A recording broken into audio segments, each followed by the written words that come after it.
Okay, hello everyone. I'm happy to be here. My name is Marius Leordeanu. I have started to coordinate a team of young researchers at TeamNet, doing research and development in computer vision, especially for drones. What we'd like to do is to teach drones how to fly, to teach drones to understand the world from visual input like images, video. Basically, they should be able, by just looking at images and videos from above, to know where they are, to know what they see, in order to enable them to do certain interesting and important applications, also to improve their navigations, localization, and safe flying. So the field of UAVs is enjoying a great increase and interest nowadays in research, in industry, basically in all aspects of technology, especially in the last decade. And that happens because several things happen. So on one side, we have computers that are becoming really powerful. We have algorithms that are becoming more efficient. We have a better control of these drones. We know how to build them in a less expensive fashion. And a lot of things can be done now. So we can also see that even at the level of academic programs, we have training programs, we have degrees in certain universities around the world. Even in Bucharest, we started teaching as part of the introduction to robotics class in 2015. We started teaching about more theoretical material about mobile flying robots. And at TeamNet, we also started an academic program which will let students become more familiar with these technologies and know more about the theory and practice of mobile flying robots. Another important thing about TeamNet is that TeamNet is really interested in these technologies and top-level technologies like GIS, UAVs, and cloud. Also, we envision that in the next 5 years, the market share, can you hear me? Yes? The market share of drones will increase, and also many applications that before were not available and possible will become now possible. And let's see, now drones are coming in various sizes, shapes.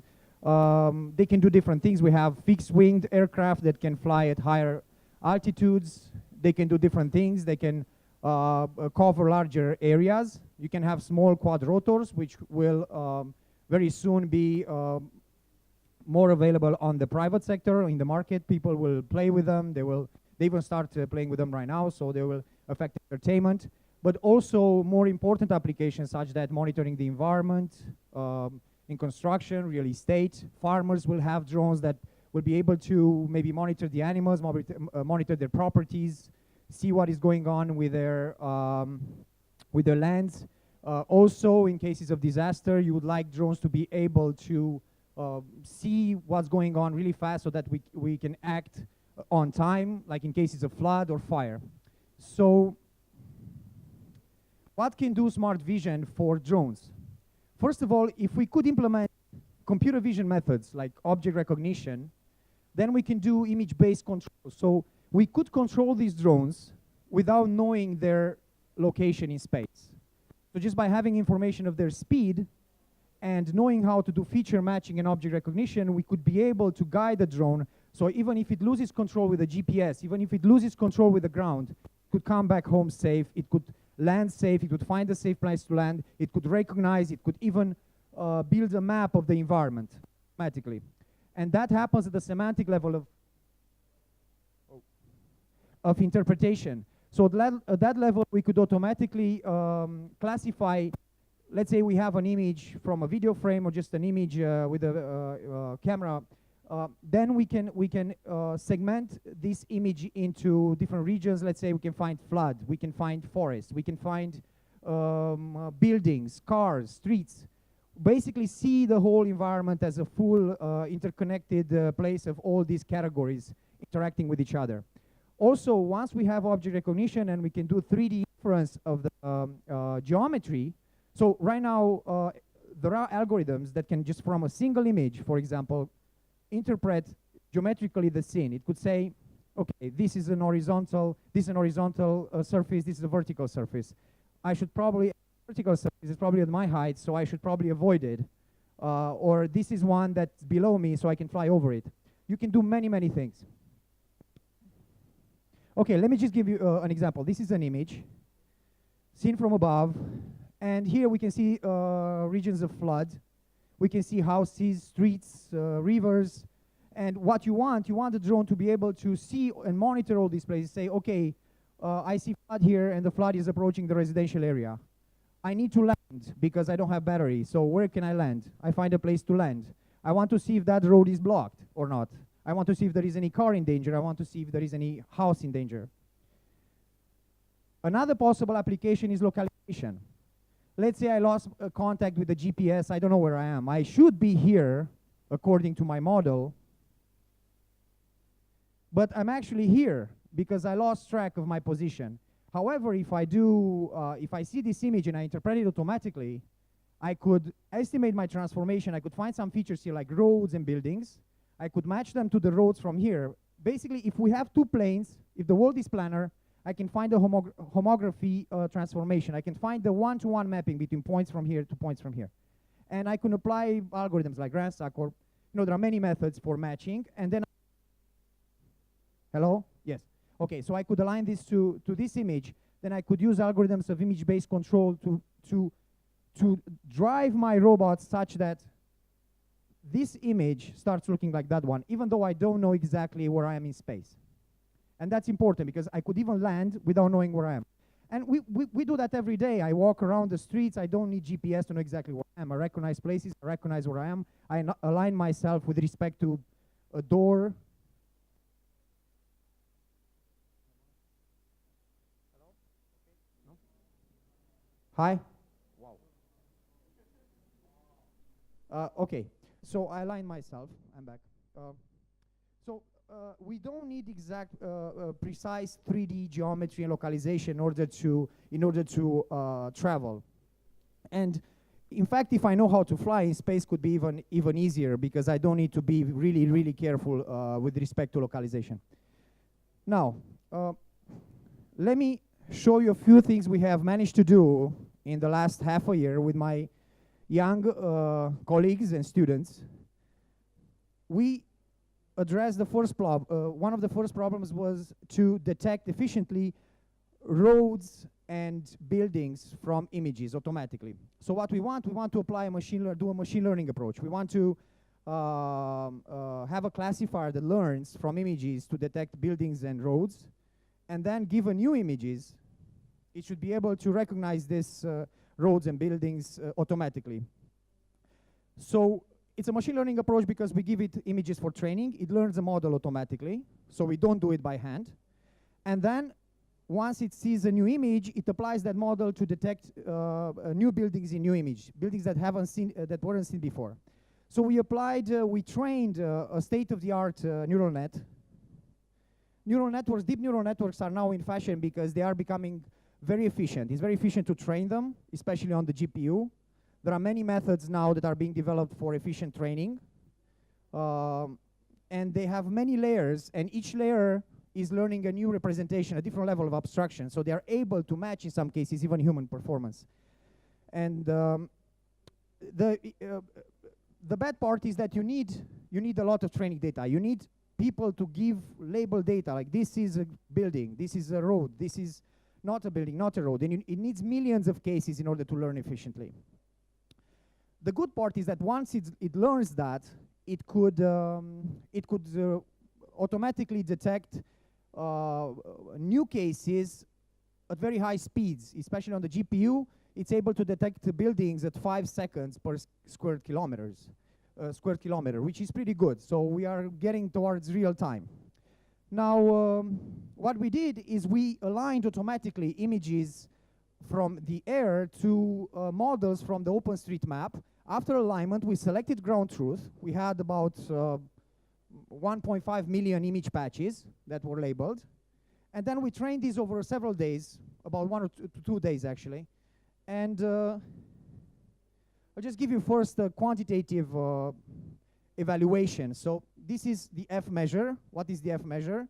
It's a combination of precision and recall. It's usually maximized when precision is equal to recall. What is precision and recall? So this is a curve. Precision recall curves are usually used for evaluating detectors. In the case when you have only very few positives and lots of negatives. So if you want to detect cars, there are few cars in the scene compared to the total number of pixels in the scene or regions. If you want to detect buildings or something like that. So you need to use a precision recall curve. I emphasize this because not a lot of people use this for evaluation, but in this case, this is the right thing to do.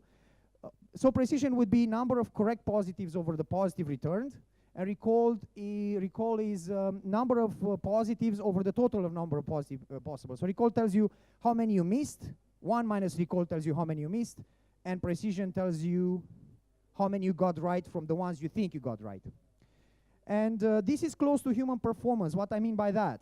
For example, on boundary detection, the F measure of humans is 0.8, which means people do not agree with each other. So if you ask people to label things in an image, and you ask 10 people, you'll have 10 different results.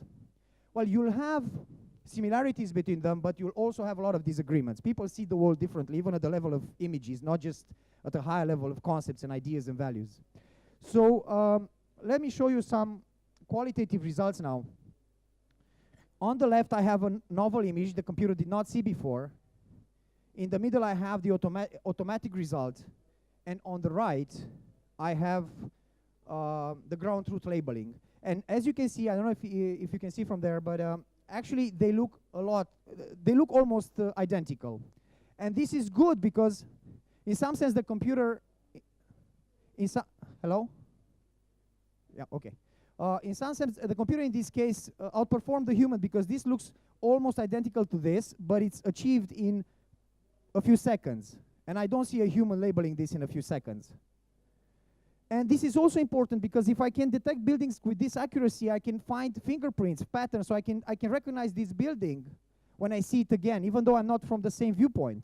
This is what computer vision is doing. It's trying to find invariant features from different viewpoints. And in this case, if I'm working especially on a planar, almost planar region, it's even easier because the transformation is, we have a homography, so it's not as difficult as on the ground where you have perspective transformations that are much stronger than that. So in any case, this is really encouraging, and we tested it over a few hundred square kilometers, and this is the level of accuracy that we got. Now, we could also find bounding boxes, also find bounding boxes over buildings in case we want to count them or see the exact perimeter that they are occupying in space. We did the same thing for roads. In this case, this is the ground truth labeling. This is automatic roads detected. Now, remember that the classifier classified every single patch. So if I used the smarter algorithm at a higher level of interpretation, if I build a graph and maybe I'm reasoning about roads and interconnections between them, I could improve over this. But even without doing that, you can see that they are almost identical. And look to the image on the left, and you see that it's not so easy to actually manually label these roads. Now, once I have this, I could do many things. Again, I could find patterns, I could recognize intersections, I could align myself, or I could do things like find me the closest point from here to here by car automatically. And by doing reasoning in this graph, I could do some kind of, I could implement a graph search algorithm to do that if I want to. Now, we handled also another problem that is related to image classification. This time it's image segmentation. In this case, we don't look for individual objects like buildings or roads, which occupy a very small region of the space. What we want here is to segment every pixel in the image as belonging to some kind of higher level category, like residential area. Well, residential area, it's a pretty general category. It could contain houses, but also sidewalks, even trees, or something like agricultural area that could be of different types of crops, different texture, different colors. So why we want to do that? But maybe we just want to find, in general, an area where we can land, like a grass area, or we can find, in general, the area of flood, or something like that. So I will show you. Okay, so we built our own system. It's hierarchical, and it uses different It uses different types of features like hue information, boundary information, gradients, other features computed from neural networks also. We combined these experts into a linear SVM, then we went from this to a dense segmentation by voting using some soft segmentation mask. Then we went again through auto context, and over several layers of segmentation, we obtained some results. I'm showing here just examples of patches. So we use these patches as training patches for residential area. For example, you can see a variation, you can see different number of cars and so on and so forth. Also for agrarian area, you can see some variation there. So it's not clear what you mean by crops area, even though it's hard to explain what these are. The system automatically learns the model. So the results would look something like this. So here in yellow, for example, we have flood, and we can see that actually we detected flood very precisely. Also in red, we have residential area. In this case, we do not care about the exact places of houses, but we do get continuous regions of houses which are residential areas that could contain other things like small roads and trees and other things like that. But in many cases, you are just interested at that level of abstraction. So where are we going? What do we want? As I mentioned at the beginning, we want to understand the scene as fully as possible. We want to be able to detect roads so that we can find certain paths and localize. We want to monitor traffic, maybe find accidents. We want to be able to infer the 3D representation of the scene so that, you know, if I'm at a certain height, I don't want to hit this building. I want to raise my altitude or go by it. If my battery is running low, I want to find a safe place to land, even though this place is very crowded, so it's not going to be that easy. In any case, getting a full understanding of the scene at the level that is as close as possible to the human understanding is getting a feasible thing to do, especially now with powerful hardware and good algorithms. And of course that we have a lot of challenges, especially in collecting ground truth data. This is very important. We need to collect a lot of ground truth data, and for this you need a lot of man hours. We also need low consumption hardware and of low weight, because these drones, they are not able to fly for long periods of time. They need to save as much energy as they can. They are light objects. And of course, research is also important in terms of algorithms and theory. What we'll have to do is study a lot these classifiers and feature design. And then a combination of that with efficient implementation on the hardware. Thank you. This would be it. If you have questions, I'd be happy to answer. Also in Romanian. Thank you. Questions?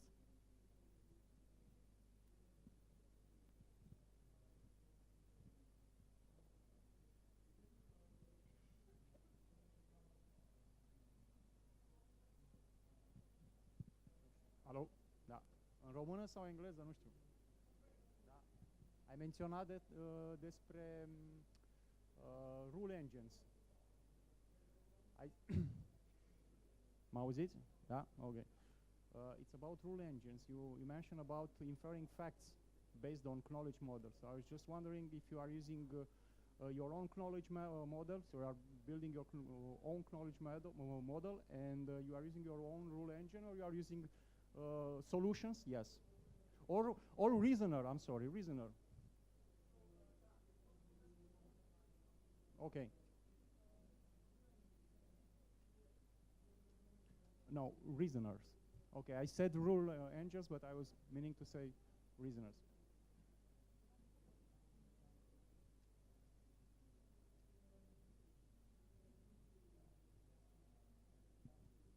Alo? Da, bun, ok, se aude. Deci noi nu folosim rule engines, noi nu folosim așa ceva, noi folosim sisteme probabiliste care învață singure. Pentru că nu există nimic ca 100%. De aceea aceste sisteme învață singure cu o anumită probabilitate. Ele într-un mod implicit reflectă probabilitatea așa cum empirică, așa cum a venit ea în datele de intrare. Tocmai de aceea ne trebuie foarte multe date de intrare etichetate manual, ceea ce ziceam ground truth training data, pentru că din ele, după multe epoci de învățare, se înmagazinează cumva aceste probabilități empirice, astfel încât rețeaua singură, clasificatorii singuri își dau seama ce decizie se ia cu o anumită probabilitate. Cum am arătat și acolo cu case și zone, este foarte greu să vii cu reguli. Regulile sunt descoperite implicit. Tocmai asta este și avantajul acestor sisteme față de rule engines, unde trebuie să zici dacă e mai mare de threshold-ul ăsta sau nu știu. Bine, mai sunt și metode bazate pe trees, random forest și așa mai departe, care randomly, adică aleatoriu selectează niște reguli și după aia din astea le mențin pe acele care merg cel mai bine. Dar nu folosim astfel de sisteme. Deci folosim sisteme, de exemplu, în cazul rețelei neurale, care învață de la nivelul de pixeli. Deci îi dai pixeli și ea învață decizia la sfârșit. De fapt, învață mai mult de atât, învață un structured output. Îți spune și cum arată casa. Pune o ștampilă acolo, de forma acelei case. Și începe de la pixeli. Nu știe nimic dinainte de învățare.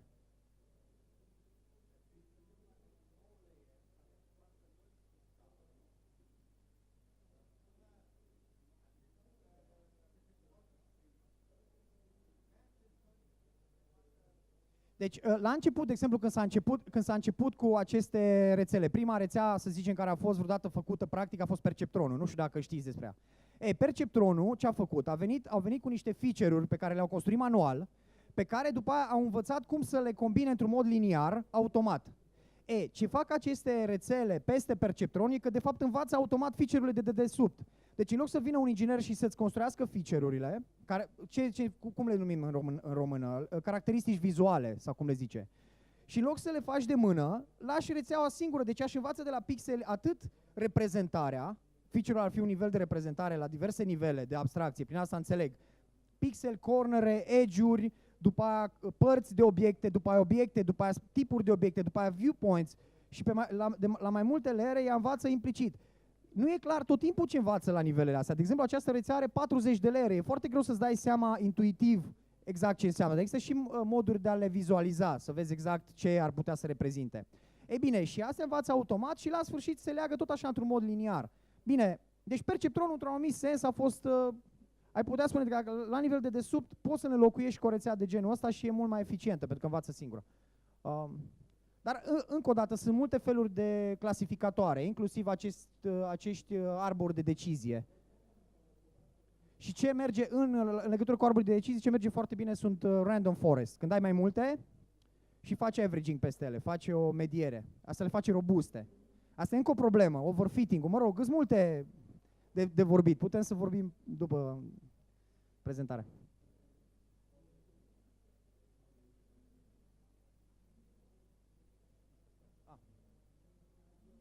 Cum de ați ales să lucrați cu rețele neuronale și nu alte metode machine learning?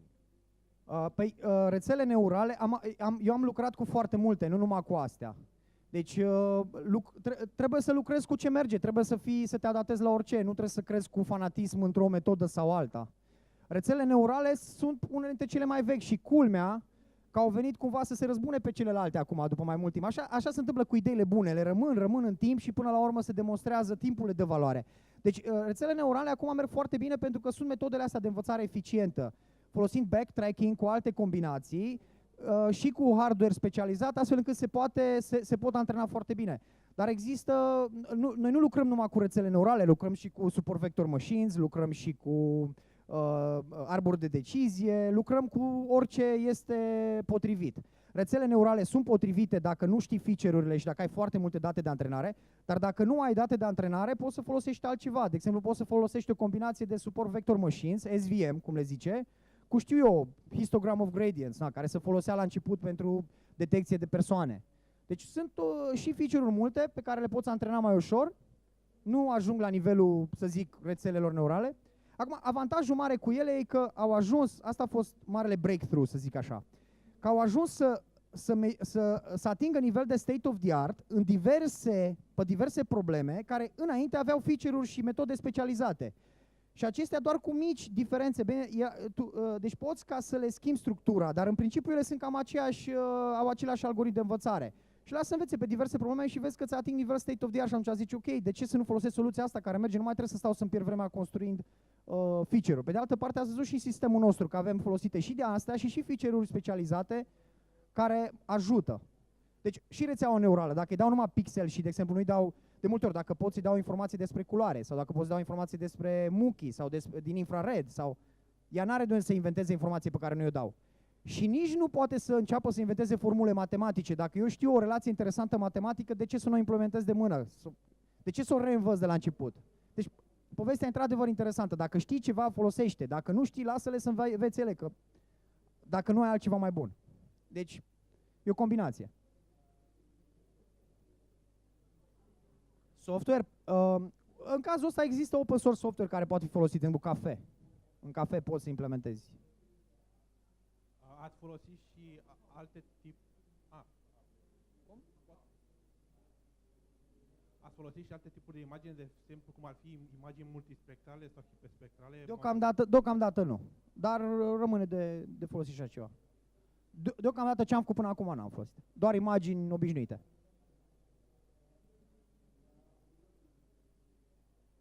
Bun, vă mulțumim.